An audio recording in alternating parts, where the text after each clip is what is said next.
Bonjour à toutes et à tous et bienvenue dans cette première édition de La Passe D, votre nouveau podcast sur toute l'actualité du football. Voilà, je suis très heureux de vous retrouver, pour cette première édition. Exercice assez nouveau pour, moi, et mon invité qui n'est pas un invité, je vais le présenter directement, puisque, nous serons 2 à faire ce podcast, à savoir moi-même Porito et notre ami Lilian. Bonsoir Lilian, comment tu vas? Bonsoir à tous et à toutes. Johnny Hallyday directement, d'accord. J'ai senti quand j'ai pris l'aspiration que la toux allait me rattraper. Donc voilà, très fier et très heureux d'être, à tes côtés ce soir et pour les autres épisodes, on va pouvoir parler, d'une finale de Ligue des Champions qu'on attend tant et je te laisse, poursuivre. J'ai aimé le qu'on attend tant. Voilà, je tiens à le dire, j'ai bien aimé cette tournure de phrase. On dit exercice nouveau, mais on va être entièrement transparent avec, vous, chers auditeurs et chères auditrices. C'est la deuxième fois qu'on réenregistre ce podcast puisque la première fois, notre ami Lilian avait du piètre matériel et bah, il grésillait à mort, quoi. Voilà, globalement, ça grésillait de ouf. Donc voilà, on vous donne directement les coulisses alors que vous ne connaissez même pas le podcast. Mais voilà, sachez qu'on réenregistre pour la 2e fois. C'est, voilà, les aléas du direct et c'est le métier qui rentre, on va dire. On va dire ça comme ça. Du coup, pour le programme, de ce petit podcast, on va revenir sur plusieurs aspects autour donc de la finale de la Ligue des Champions qui aura lieu dans 5 jours à l'heure où on s'enregistre, entre le Paris Saint-Germain et l'Inter de Milan à l'Allianz Arena de Munich. Donc juste pour vous donner un petit peu le fil conducteur, hein, de ce podcast, on va faire un petit récapitulatif du parcours du Paris Saint-Germain, au cours de cette Ligue des Champions. La même chose pour l'Inter de Milan. Et enfin, les points forts, les points faibles de chaque équipe, notre joueur à suivre pour cette finale, nos pronostics et on terminera par un petit jeu auquel vous pourrez également participer. Mais voilà, je vous laisserai, voir d'ici là. Vous avez évidemment, à minima sur Spotify les chapitres, si vous voulez avancer à voilà, un certain moment du podcast. N'hésitez surtout pas. Commençons donc avec le parcours, parisien en Ligue des Champions. On le rappelle, une, 15e place au classement de ligue, une phase de ligue qui a été, assez compliquée quand même. Voilà, des victoires contre Girone, contre Salzbourg, contre Manchester City, contre Stuttgart. Un match nul contre le PSV Eindhoven, et des défaites contre l'Atlético de Madrid, Arsenal et le Bayern Munich. Une phase de ligue qui globalement, a fait peur. On peut dire ça comme ça. Ouais, effectivement, une phase de ligue qui n'était pas rassurante, pour les Parisiens, y compris le premier match malgré une victoire, 1-0 face à Gérone. C'est un vieux but, contre son camp de Ganzanga à la toute dernière minute de jeu. La défaite face à Arsenal qui vient un petit peu, clôturer ce qui aurait dû se passer à Gérone peut-être, c'est-à-dire, une défaite, puis un match nul face au PSV mais un match nul tellement, mais tellement poussif. Donc si l'arbitrage, avait été correct du côté, du Parc des Princes face à Eindhoven, il y avait peut-être un penalty pour le Paris Saint-Germain sur Asensio. La défaite, mais tellement rageante face à l'Atlético Madrid où tu as cette occasion de mener 2-1 et au final, Hakimi qui fait le mauvais choix et derrière on est puni, sur le corner. Donc voilà, c'était assez compliqué, sans parler de la défaite à Munich, mais à City, il y a eu ce renouveau, il y a eu ce battement d'aile et le PSG a réussi grâce à ce nouveau maillot porte-bonheur, à remporter face à un City qui était gravement malade, mais on s'en fout, c'est une victoire quand même, parce que nous aussi, on était gravement malades. C'est pas faux aussi. C'est vrai que la théorie du «depuis le maillot, tout roule», elle commence à faire son petit poids. Franchement, disons-le gentiment, il est vrai que les Parisiens sont quand même en franche réussite depuis qu'ils ont ce beau maillot au demeurant, mais voilà. En tout cas, bravo Jordan pour le poulet. À la suite donc de cette phase de ligue, des qualifications, ensuite donc, contre Brest, 10 buts en 2 matchs, anecdotique au Quelle possible, hein, surprise! disons-le franchement. Voilà, quelle surprise comme tu dis. Franchement c'était assez, simple pour l'équipe parisienne. Une qualification contre Liverpool, une équipe qu'on voyait peut-être aller au bout, aux aurores de la compétition. Et là, c'est vrai que on commence à se dire que le PSG a peut-être les armes pour aller, vachement plus loin parce que quand on voit entre guillemets, heu, la facilité avec laquelle, le PSG se débarrasse de Liverpool, même si au match retour, il y a eu quelques vagues, voilà, quelques temps faibles et c'est normal sur une double confrontation. Et au global, c'est quand même un PSG qui a écrasé, les Reds, d'Arne Slot. Toi, en tant que supporter parisien, j'imagine quand même que ça a dû être, une petite régalade. Alors au match aller, c'était une régalade, mais une régalade frustrante parce que tout du long du match, on se demandait comment le PSG va-t-il faire pour réussir à perdre, cette rencontre au Parc des Princes. Au final, c'est Harvey Elliott sur son premier ballon. Le match en retour, c'est une horreur, un stress absolu parce que, les premières minutes, c'est un calvaire. Il y a ce but d'Ousmane Dembélé qui est un but de merde, qui vient nous donner, l'égalisation et après Donnarumma est fantastique, lui que j'ai tant décrié, qui vient, nous sauver au tab et dans le match. Les prolongations, une équipe est née à ce moment-là parce que il y a cette image forte avec tous les joueurs qui sont près de Luis Enrique avec son tableau qui tape comme un demeuré dessus là et hem et ça a un esprit d'équipe qu'on retrouvait pas au Paris Saint-Germain depuis bien longtemps et c'est pour moi le meilleur PSG sous QSI qu'on a vu là. Ça a vraiment apporté quelque chose, du baume au cœur en tant que supporter parisien parce que ça faisait mal de nous voir prendre des humiliations à gogo et là, on a pu enfin respirer avec une belle qualification face à Anfield. Et une qualification, au tir au but, hein. Exercice qui était, très, très nouveau pour l'équipe parisienne, je crois qu'on l'avait dit, j'ai pas souvenir d'une séance de tir au but parisienne, en coupe d'Europe depuis, belle lurette si ce n'est jamais, Depuis quoi. 2000, Donc, c'est sûr. voilà, Depuis donc, 2000, c'est sûr. voilà, donc, c'était, un peu surprenant de les voir, passer dans ce cadre-là, mais en même temps, ils avaient jamais eu l'occasion, par le passé de se qualifier, par ce biais. Ensuite, une double confrontation contre Aston Villa, où peut-être qu'il y a eu des légères frayeurs sur la fin du retour notamment, après le 1 but, de Morgan Rogers à l'aller. Mais globalement, encore une fois, à titre personnel, j'ai trouvé que c'est une double confrontation assez maîtrisée, assez, gérée, par des Parisiens qui ont fait le boulot au moment où il fallait faire le boulot. Et ça a été une qualification, encore une fois, que j'ai pas trouvé archi compliquée non plus. Ouais, comme tu le dis, à part l'ouverture du score, très tôt à l'aller par Rodgers, il y a rien à se mettre sous la dent côté Villans, au Parc.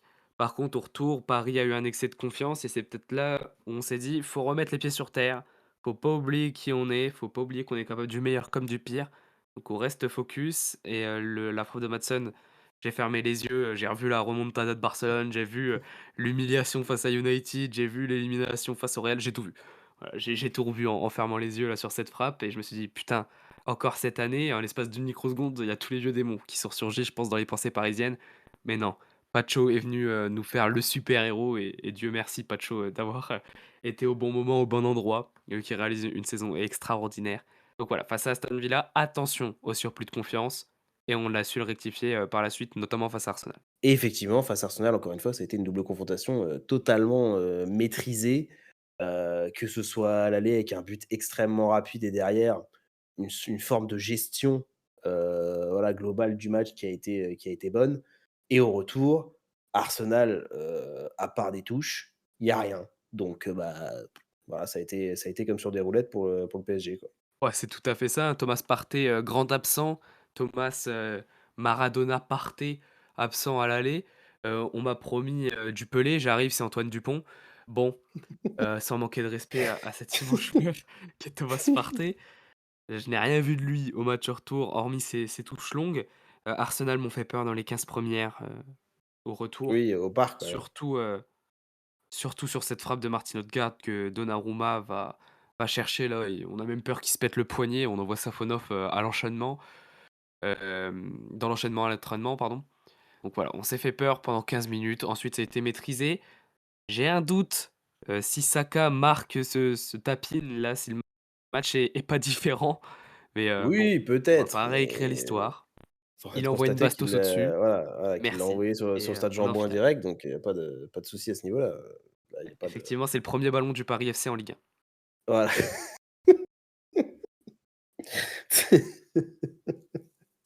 Merci Lydian, c'était super. Voilà donc pour le parcours parisien qui les mène, à cette finale. Côté Interis, ça a été un parcours vachement plus, maîtrisé, on va dire. Une 4e place donc au classement de ligue, avec des victoires contre l'Étoile rouge de Belgrade, les Young Boys de Berne, Arsenal, Leipzig, le Sparta Prague et Monaco. Un match nul contre Manchester City et une défaite contre Leverkusen. À part ça, voilà, en termes de enfin au niveau de la phase de ligue, ça a été plutôt calme pour Milan. Ouais, comme tu le dis, une phase de poule assez tranquille pour, les interistes, à part, la petite frayeur face à City parce que ça reste City en septembre lors de la première journée. Il y a une victoire 1-0 face à Arsenal comme tu me l'as dit, mais le restant c'est, tranquillou bidou et ça prend pas de but parce que ça joue le Sparta Prague, ça joue, Leipzig qui était minable en Ligue des Champions cette année, ça joue les Young Boys, enfin bref, des équipes très abordables et ça gagne sans être les plus efficaces devant parce que c'est 1-0 face aux Young Boys, c'est 1-0 face à Leipzig, c'est 1-0 face à Prague. Il y a quand même des petits doutes sur cette qualité, interiste, mais les huitièmes de finale vont confirmer la bonne forme des hommes de Simone Inzaghi. À noter Leipzig, affreux en Europe, affreux tout court. Cette saison, Leipzig, ça a été, Oui, qui sera pas européen. vraiment, pas bon du tout. On a donc ensuite une qualification en huitièmes de finale contre Feyenoord, heu, dont laquelle je garde pas énormément de souvenirs. Voilà, je le dis Parce qu'il se passe gentiment. rien, Voilà, tout bonnement, c'est peut-être Feyenoord pour ça que ne met pas en danger ça m'a pas l'Inter. marqué. Une double confrontation contre le Bayern où là, on commence à capter que l'Inter est quand même un candidat intéressant, pour aller potentiellement au bout. Du moins, c'est déjà une qualification dans le dernier carré. Pareil, une double confrontation contre le Bayern assez maîtrisée, je trouve. Ouais, c'est ça le roi de la largeur, Simone Inzaghi a bien géré, la double confrontation face aux hommes de compagnie, qui n'étaient pas épargnés par les blessures, ceci dit, ça a peut-être joué dans la balance, même si pour moi l'Inter allait se qualifier. Grand match retour des Bavarois, mais l'Inter reste au-dessus, notamment avec, le super sub Fantasy qui, va rééditer de son œuvre face à Barcelone un peu plus tard. Mais en tout cas, l'Inter de Milan a réussi Et à oui, contrôler, les Bavarois. et la double confrontation contre le Barça en demi, wow! Franchement, wow! Chapeau bas. Quel, quel match au pluriel! C'est wow, c'était dingue de chez dingue. Heu, Encore une fois, des interistes d'une énorme qualité, vraiment, rien à dire à ce niveau-là. Pour autant, ça n'aurait pas fait scandale que le FC Barcelone se qualifie aussi. On n'aurait pas à crier sur tous les toits que ça aurait été une horreur, mais les interistes ont fait, largement le travail, que ce soit à l'aller ou au retour. Encore une fois, le super sub, Fratesi, effectivement, une efficacité devant, indéniable et heu et voilà quoi, ça a été une très, très belle double confrontation. Ouais, c'est ça, l'Inter, une nouvelle fois qui maîtrise, hein, ce qu'ils produisent et une nouvelle fois grâce à Inzaghi qui enchaîne une 4e ou troisième saison consécutive sur le banc, des Milanais et une quatrième ou troisième saison consécutive réussite. 2 finales de Champions et face à ce FC Barcelone, ils vont chercher la qualification avec les tripes, avec l'envie. Ils vont chercher un 3-3 à Montjuïc qui est complètement fou parce qu'il faut aller chercher le 3-3 là-bas. Surtout que c'est, 90 minutes, ça peut être très long, Ouais, hein. On le sait, notamment, au Bernabéu. Mais, mais c'est ouais, évidemment. complètement dingue ce qu'ont fait, les hommes d'Inzaghi et personnellement, je les voyais dans le dernier carré avec, le PSG, le Bayern et Liverpool. Bon, j'étais pas super loin, mais j'étais pas super proche et en tout cas, Bah, ouais, c'est ça. j'étais entre les 2. Mais, j'ai eu les 2 finalistes, Ouais, pas dans le bon ouais, ordre. ouais, ouais, c'est C'est ça. quand même fou de voir l'Inter arriver en finale de Champions League avec cet effectif qui n'est pas le plus séduisant sur le papier. C'est vrai aussi. Ça, c'est à noter aussi que Inzaghi fait un super travail avec un effectif qui, n'impressionnerait pas, l'Europe entière, sur le papier. Mais c'est une franche réussite. Voilà donc pour le parcours, milanais qui les amène également, à Munich. On va passer aux, points forts et points faibles de chaque équipe, pardon, à commencer, par ceux du Paris Saint-Germain. On va commencer par les points forts. À noter que lorsqu'on avait enregistré notre 1re version, la dernière journée de Serie A ne s'était pas jouée, la finale de Coupe de France ne s'était pas jouée. Là, on a désormais le recul de ces 2 événements, pour pouvoir, voilà, les prendre en compte dans notre analyse. Je vais me permettre de commencer au niveau des points forts parisiens. C'est évidemment une confiance, inégalable.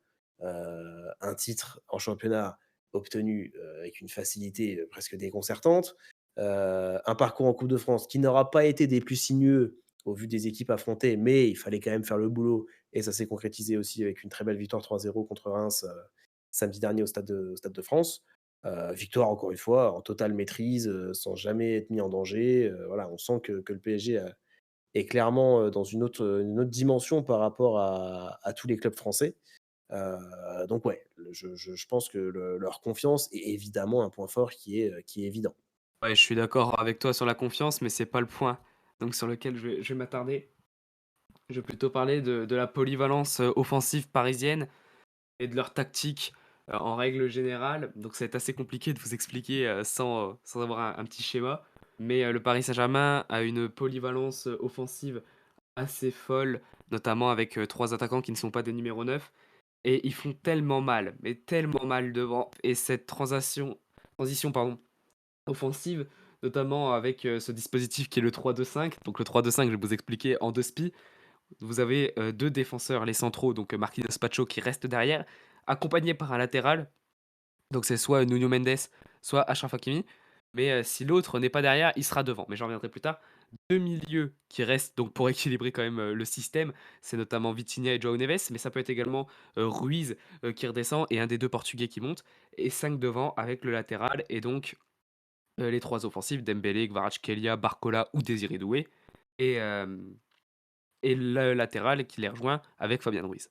Effectivement, il est vrai que le Paris Saint-Germain est un très bon élève, au niveau tactique. Pas à dire cette année, c'est très abouti, c'est très réussi.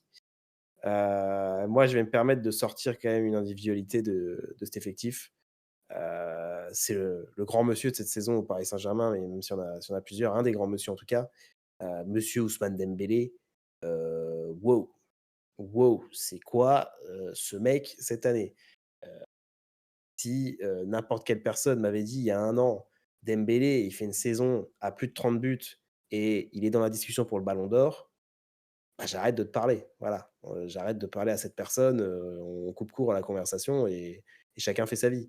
Mais là, force est de constater que Dembélé, cette année, il a fait, fermer pas mal de bouches. Il a vraiment on sent qu'il y a une quantité de travail derrière sa saison, que ce soit, sur et en dehors du terrain. Il y a eu beaucoup d'échos sur, le soin qu'il prend envers sa propre personne et dans sa préparation, dans sa gestion, entre les matchs. Et là, ça se ressent clairement cette saison. On est à 33 buts, si je dis pas de bêtises. Voilà, c'est juste exceptionnel et il est clair que c'est, l'arme offensive principale du Paris Saint-Germain, même si on va pas, retirer des qualités à Kvaratskhelia, à Désiré Doué, à Bradley Barcola, des joueurs comme ça, qui sont, effectivement évidemment, tout autant exceptionnels. Mais Dembélé, c'est clairement celui qui peut faire mal à tout moment. Je peux marquer à tout moment, disait Kostas Mitroglou. Là, on est quand même sur un autre calibre.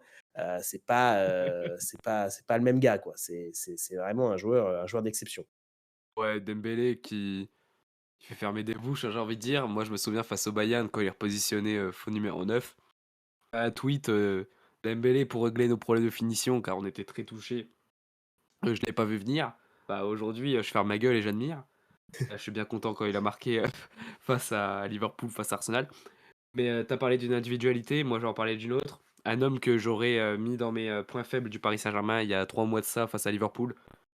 Messieurs, mesdames, peut-être le futur, Yashin, normalement s'il y a une Ouais, justice. ça y est. Gianluigi Donnarumma qui, est complètement dingue, qui nous a sauvés face à Liverpool, qui nous a sauvés face à Aston Villa.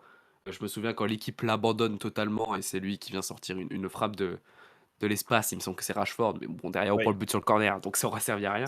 Mais, ouais, il était complètement esseulé et quand il est esseulé, il est quand même dangereux. Singo l'a remis sur les bons pieds, hein, il l'a tué avec son crampon. Et face à Liverpool, quand Nunez lui remet un tampon, là, et juste derrière, on prend le but, je me suis dit, putain, les cons, il l'a réinitialisé. Mais, euh, mais non, tout va bien. Il reste performant. Et je suis obligé d'être confiant dans les cages quand t'as un Donnarumma en forme. Et c'est l'un des plus grands quand il est en forme. On l'a vu avec l'Euro 2021. On le revoit cette année avec cette campagne de Champions League. Chapeau Gigio, parce que j'y aurais pas cru il y a moins de 2 mois. Ouais, ouais, effectivement, c'était, il y a quelques mois, années, on aurait peut-être pu dire que c'était un point qui pêchait au Paris Saint-Germain, parce que le Paris Saint-Germain a quand même eu une habitude d'avoir, la sensation d'avoir un top effectif toutes les saisons, mais un gardien toujours en deçà, heu, de ce qui était attendu. Et là, Donnarumma, commence et prend enfin, voilà, ses responsabilités, prend enfin, heu, comment dire? Accepte, on va dire, son rôle, accepte et comprend qu'il doit être un point clé de cette équipe et ça se ressent et ça fait évidemment beaucoup de bien, pour la défense parisienne. Je sais pas si tu avais d'autres points forts à relever? Moi, j'avais cité la profondeur d'effectifs, mais tu l'as un peu évoqué aussi au niveau de la polyvalence. Je sais pas si tu d'autres choses? Ouais, le dernier, c'est le milieu de terrain parisien que je trouve, complètement fou. C'est le milieu de terrain parisien qui est capable, d'occuper tous les espaces, qui est capable de un peu tout faire. Défendre, attaquer, Ruiz quand il est en forme, c'est extraordinaire. Vitinha pareil, Neves. Pour moi, c'est l'homme indispensable de ce milieu de terrain et si jamais tu es mené, tu as cette possibilité de mettre Désiré Doué milieu de terrain, quand, faut venir redécrocher les ballons, Ousmane Dembélé le fait à merveille, enfin bref. Le PSG a toujours un contrôle du milieu de terrain qui est complètement dingue et quand on n'a pas la possession, il faut s'inquiéter et c'est pour ça que je m'étais un peu inquiété dans les 15 premières face aux Gunners. Oui, c'est vrai. C'est vrai, c'est vrai. Mais c'est vrai que la qualité du milieu de terrain parisien qui pourtant se repose sur un noyau de 3 véritables joueurs. Alors après, il y a des joueurs qui rentrent dans la rotation et qui effectivement des Zaïre Emery notamment qui font des entrées. Mais globalement, ça se repose uniquement sur Fabien Ruiz, sur Vitinha et sur João Neves, heu, qui font, à eux 3 une saison vraiment exceptionnelle. On va donc passer, désormais au point faible, de l'équipe de Luis Enrique. Et moi, je vais clairement mettre un tapis. Voilà, je vais clairement, dire le truc le plus évident, dans les points faibles du Paris Saint-Germain. C'est bien sûr l'aspect, psychologique du rendez-vous malgré, que l'équipe ait fait d'énormes progrès sur cet aspect-là, notamment pour arriver jusqu'à, cette finale. On ne peut pas négliger que, le club parisien est connu pour avoir, une certaine faiblesse mentale dans les grands rendez-vous. Alors, il y a peu, aujourd'hui, je crois, de rescapés de beaucoup de traumatismes, parisiens, des années précédentes. Marquinhos est encore là, Donnarumma, il a connu le Real, on va dire.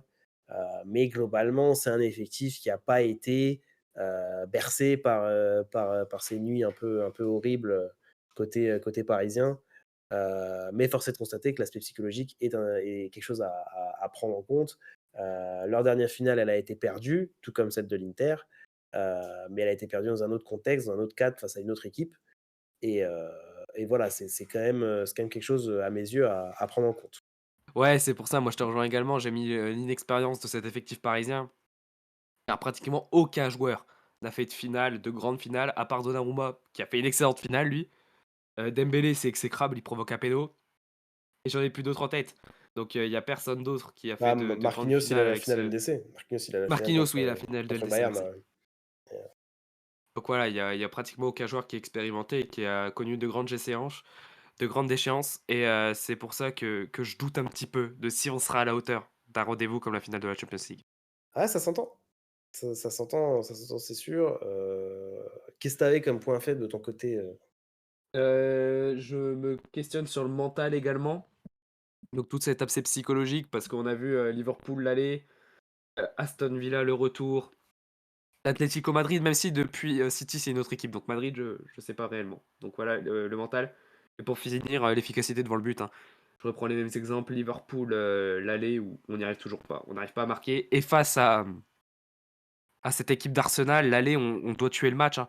Barcola doit mettre son face à face, Ramos, sa barre transversale, c'est à discuter donc voilà, voilà. oui, ah put oh, j'avais complètement oublié la barre transversale de Ramos. Ah ouais, c'est vrai que c'était un peu choquant ça quand même. Un peu choquant.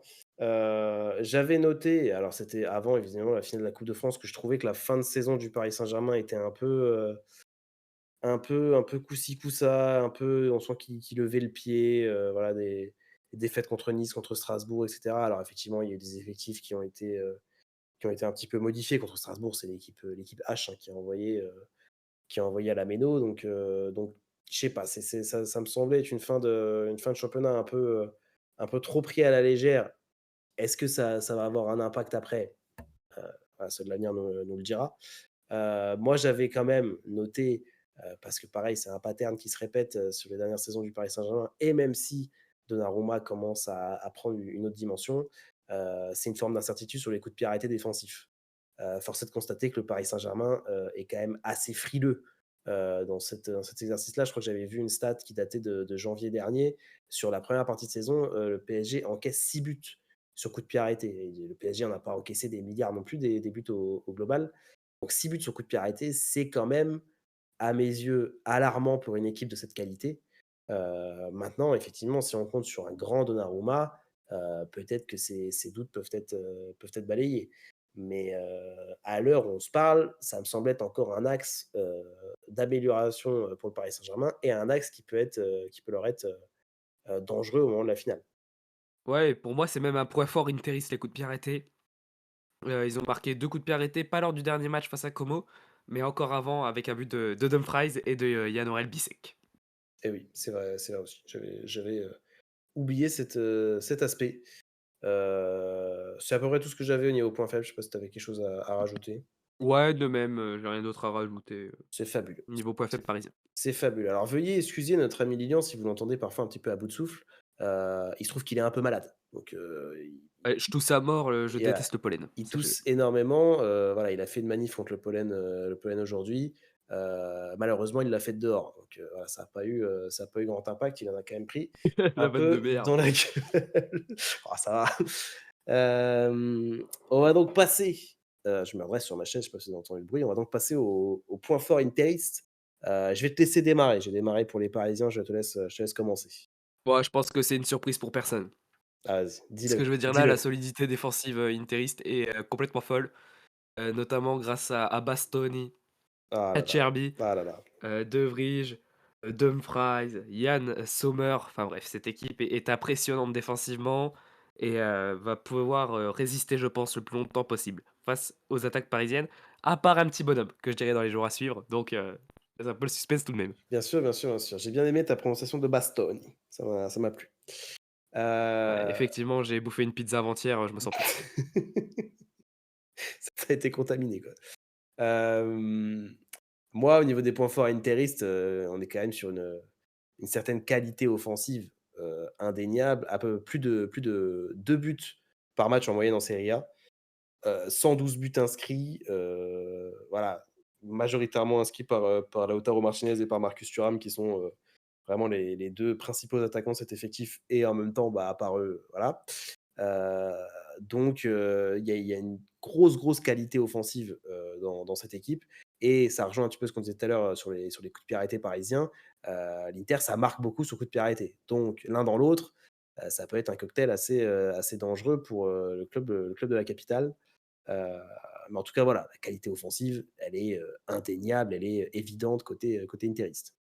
Oui, et de mon côté, j'ai, nouveau point fort, le mental. Alors je l'ai mis dans les points faibles côté parisien, je le mets dans les points forts côté interiste, parce qu'il faut aller la chercher, à l'égalisation à la Ouais, 97e minute de jeu face, face au Barça, fallait aller la chercher. Moi, je pensais que le match était cuit au moment où Rafinha marque, donc gros respect pour les vieux briscards de l'Inter qui ont été cherchés à bout du bout, au bout du bout, ah, c'est vrai. au bout des efforts, notamment vu que c'est Acerbi, hein. Je suis certain que la majorité des neufs de Ligue 1, ne mettent pas le but d'Acerbi, donc c'est complètement fou. C'est vrai. C'est vrai que cette fin de match a été dingue. Il y a encore un Fratesi plein de sang-froid qui vient offrir la qualif en prolongation. Je suis étonné que tu m'aies pas parlé de l'aspect tactique. Toi, je sais que tu as une expression reprise d'un autre, mais je sens que tu boues à l'idée de le Je dire. le Vas-y, dis? vas-y, vas-y, dis-le. Allez, j'attendais que ça, le troisième point fort interiste, la tactique, l'homme qui vient mettre en place l'araignée bionique, voilà, de Willou. L'araignée bionique interiste, j'adore quand il dit ça. Et qui est mis en place par le roi de la largeur, comme il le surnomme, Simone Inzaghi. Et les joueurs ont une capacité de s'adapter à cette tactique. Et je repense à notamment sur l'arrêt de Yann Sommer face à Eric Garcia, ce geste de Barella qui est défenseur central parce qu'il remplace Bastoni qui était venu accompagner offensivement. Ils ont une ressortie de balle complètement folle, les interistes. Ils vont super vite. Attention, le PSG, à ne pas tomber dans les contre-interistes. Et tu Barella qui est, dans sa surface de réparation au point de pénalty, qui fait une espèce de roulette suivie d'une tanolade. Enfin bref, c'est complètement fou. Vitinha, il a fait pareil face à Aston Villa, on a perdu le ballon. Barella fait ça, d'une classe, indéfinissable, et c'est pour ça, attention à l'Inter, attention à nos joueurs de ne pas être trop frêles, de ne pas avoir de prise de confiance, de rester à leur place et de se dire: «Bon, on est inexpérimenté, en face c'est les vieux briscards, il va falloir qu'on joue notre jeu, faut qu'on soit jeune, faut qu'on soit dynamique, mais attention à ne pas se faire contrer, attention à ne pas tomber dans leur piège et attention à l'araignée bionique interiste.» Bien sûr, tu parles de Vitinha contre Aston Villa, moi j'ai Verratti contre le Bayern là en tête, tu vois? Dans Ouais, dans bon dans après, dans tu dans sais, tu la pas dans obligé de la reparler de non mauvais mais souvenirs. voilà, je me permets de voilà, Non, mais d'appuyer y a pas de souci. ton propos, si tu vois ce que je veux dire. Bah, toi, tu as parlé de l'aspect tactique, voilà, bah, ça pourrait être tout ce que j'ai niveau point fort Interis. Je sais pas si tu as encore, quelque chose à rajouter?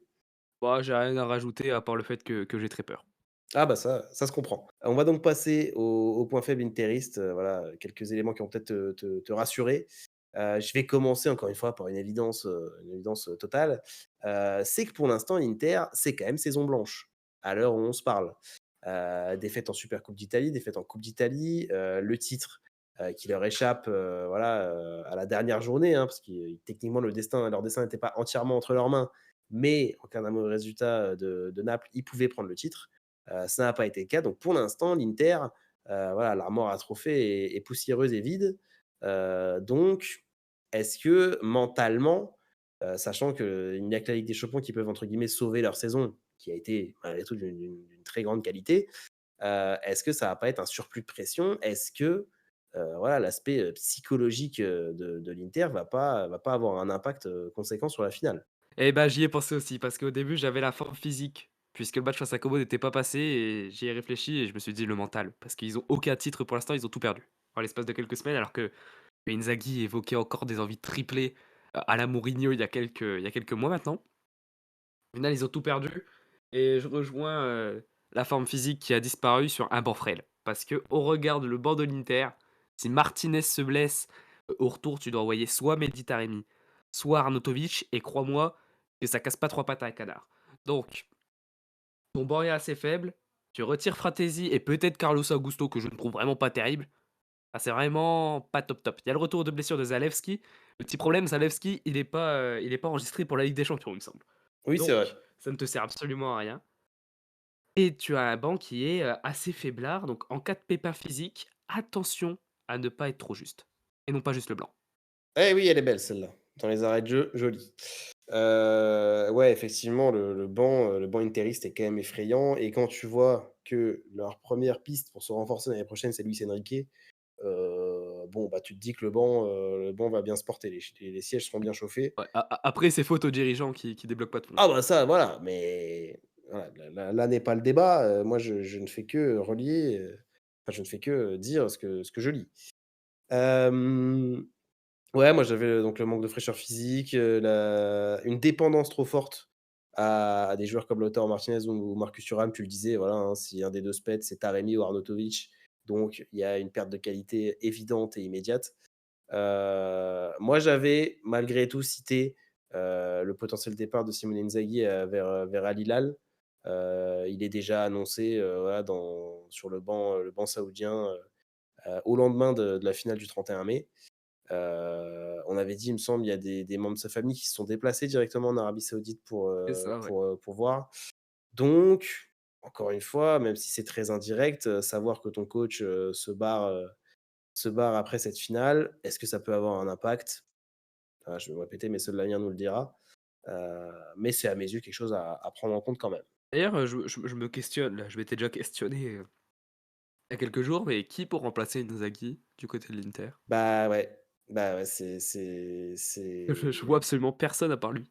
c'est ça, c'est les gros chantiers au niveau des coachs. C'est alors dans une moindre mesure aussi, ce qui se passera quand Guardiola décidera de quitter City et qui Ah après ouais, aussi, Guardiola? oui, pourquoi pas. Qui sera le premier fou à vouloir passer après Guardiola?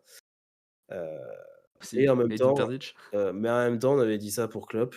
Arne Slot s'en sort, très, très bien, ça Oh oui, pour le c'est coup. vrai, c'est totalement vrai. Arne Slot s'en sort très, très bien. Après je doute que Fagioli, ou alors Peter Bosz, pour rester, chez les Pays-Bas, arrive à Ah oui, combler, effectivement, le départ d'un gros.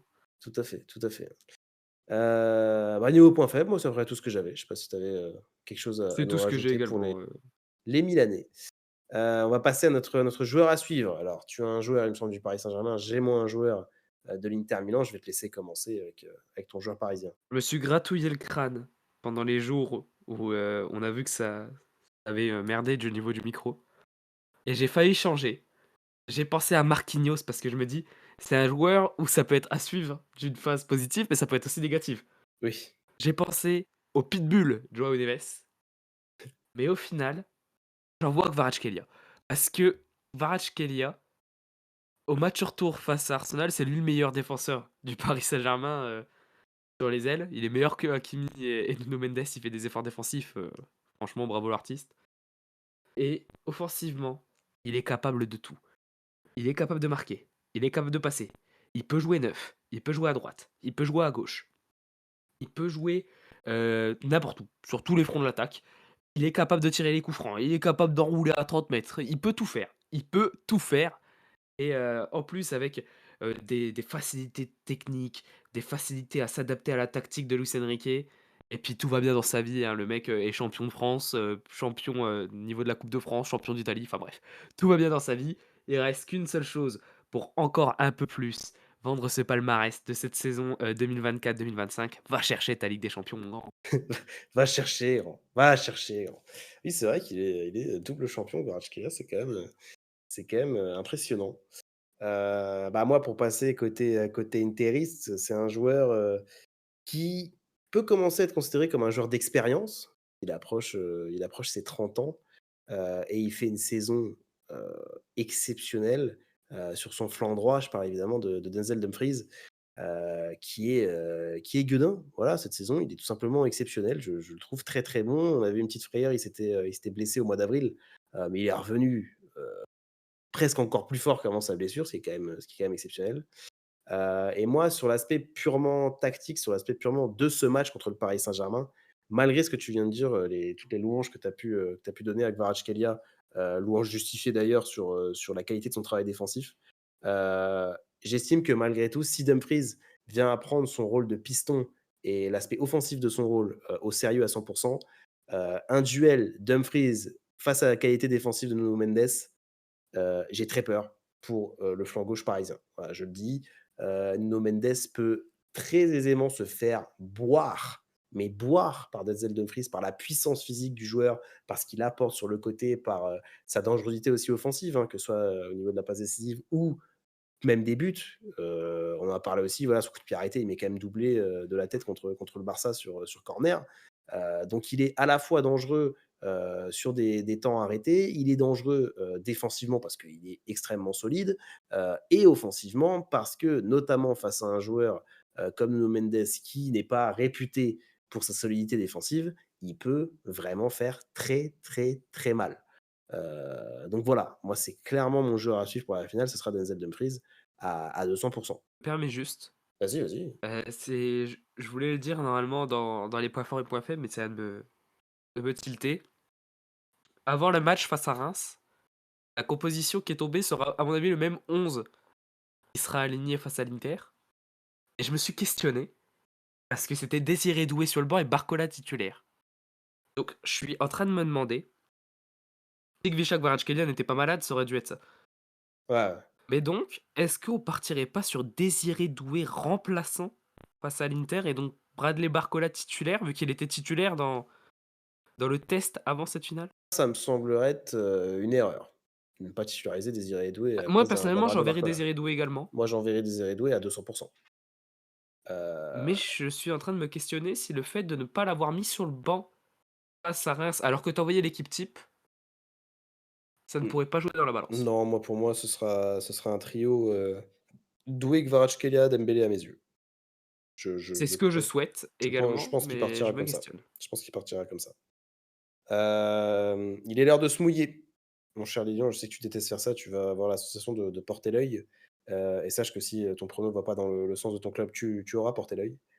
Hem, voilà, quel score, quelle issue tu donnes à cette grande finale? Je touche du bois, je fais tout ce qui est possible pour que ça se réalise.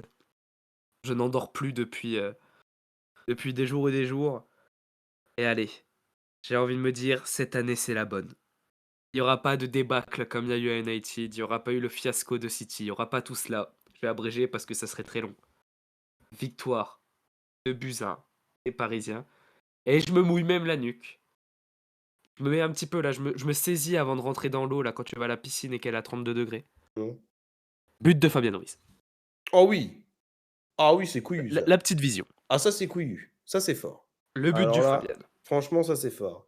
Pour surfer un peu sur la volée contre Arsenal, c'est ça? Non, mais parce qu'en plus, avant la volée face à Arsenal, au moment du coup franc, je dis: «Tête de Marquinhos, repoussé, Fabien en renard». Eh bah, comme quoi.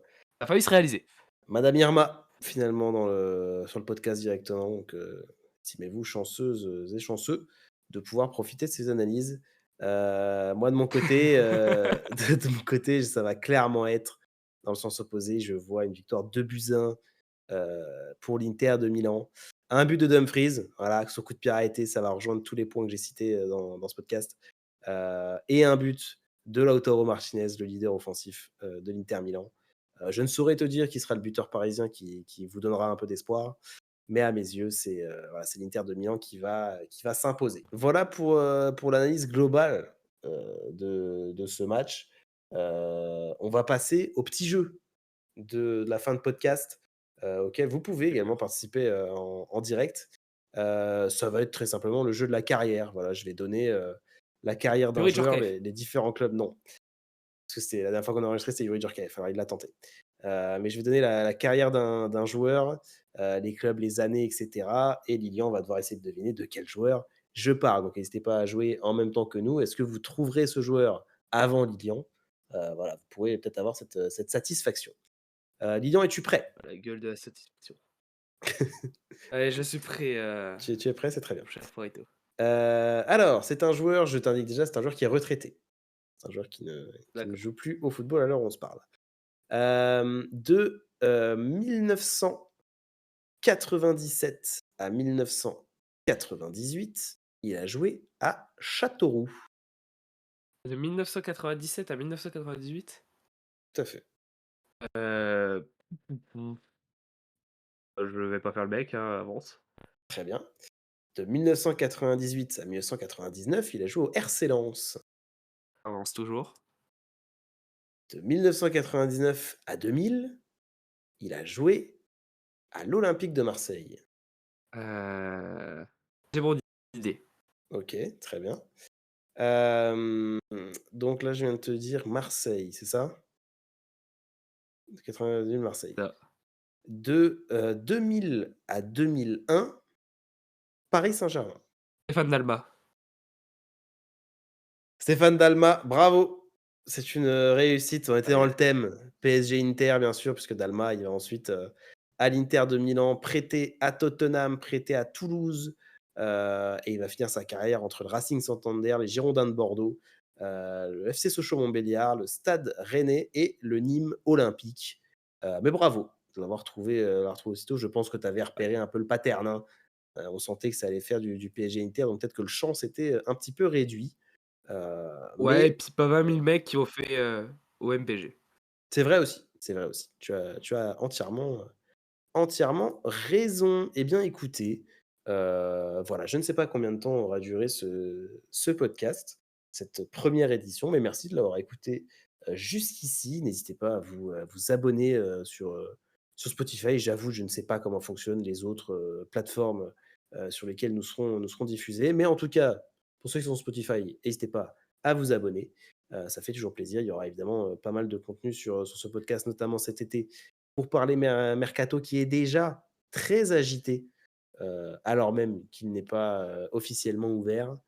Voilà, merci Lilian d'avoir été, avec moi pour partager cette analyse.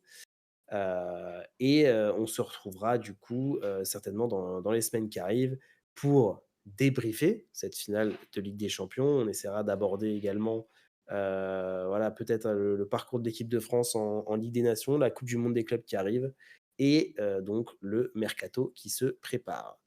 Je me répète, merci à toi Lilian et pour toutes celles et ceux Merci à qui nous toi. écoutent, on, vous donne rendez-vous très, très vite. C'était pour Aito et Lilian, sur la passe D. À très vite et belle journée ou belle soirée en fonction de quand vous écoutez. Salut tout le monde! Bisous.